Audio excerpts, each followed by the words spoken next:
Hi, this is the Autism Journey video series, and this is roadblock number 5. Mainstream medicine seems to offer so little for autism. So the question becomes, does a mind, body, spirit approach make sense in autism? Well, first I'm going to take you to a very unusual story about a shaman in Vermont that I went to go see. I took my whole family up there. It was several years ago.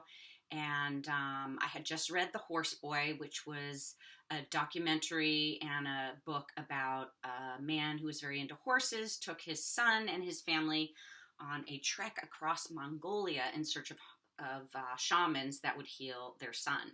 So, of course, I wanted a shaman as well. So I found one in Vermont.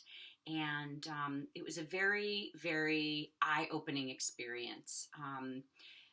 Fast forward through the office work that we did with her in terms of, laying on the table and different modalities that she was using, drumming and herbs and burning of incense.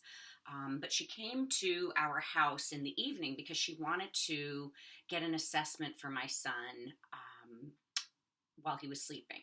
So she came over at like 10 o'clock one night, went in the room with him, and just did all of this stuff, shaman stuff with him.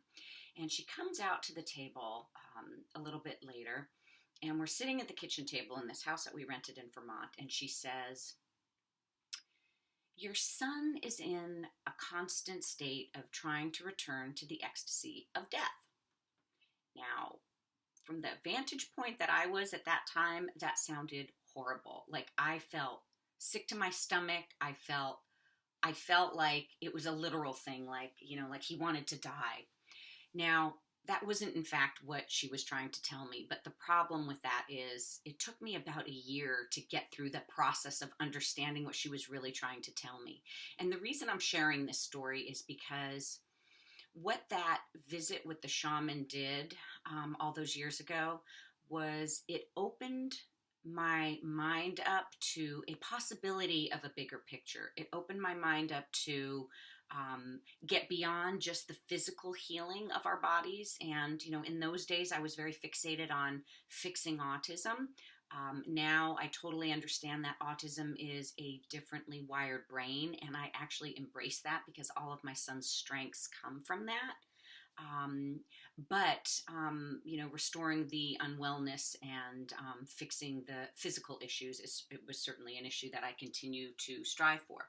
But anyway, what the shaman did for me was really open up my mind to the possibility that there is more than meets the eye about what's going on with autism. And if you fast forward through that year, when I started discovering what it really meant to be a spiritual being or have a spiritual experience, Jill Bolte Taylor, I don't know if you guys have heard of her. She's a neuroanatomist that had a stroke. And she has a wonderful TEDx about it and wrote a book called My Stroke of Insight. Really amazing testimony about the really unbelievable, unfathomable, energetic existence of everything that's around us and the unity and connection between all that is. So Jill Bolte Taylor, reading about experiences by different autistic people, really opened my eyes to the fact that it wasn't just a physicality here that we were dealing with. Yes, my son was sick, and there were issues with his physical immune system, neurologic system, digestive system, but there was also this emotional and spiritual aspect to him and to me that really couldn't be ignored if I really wanted all of the answers to what was going on, why me, what did it all mean.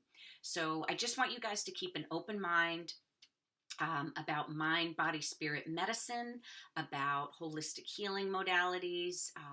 It's never what you see in front of you is never all there is. There's a whole different realm of other things going on here. So think about exploring holistic healing modalities. Think about looking at your children and your life with a bigger picture context.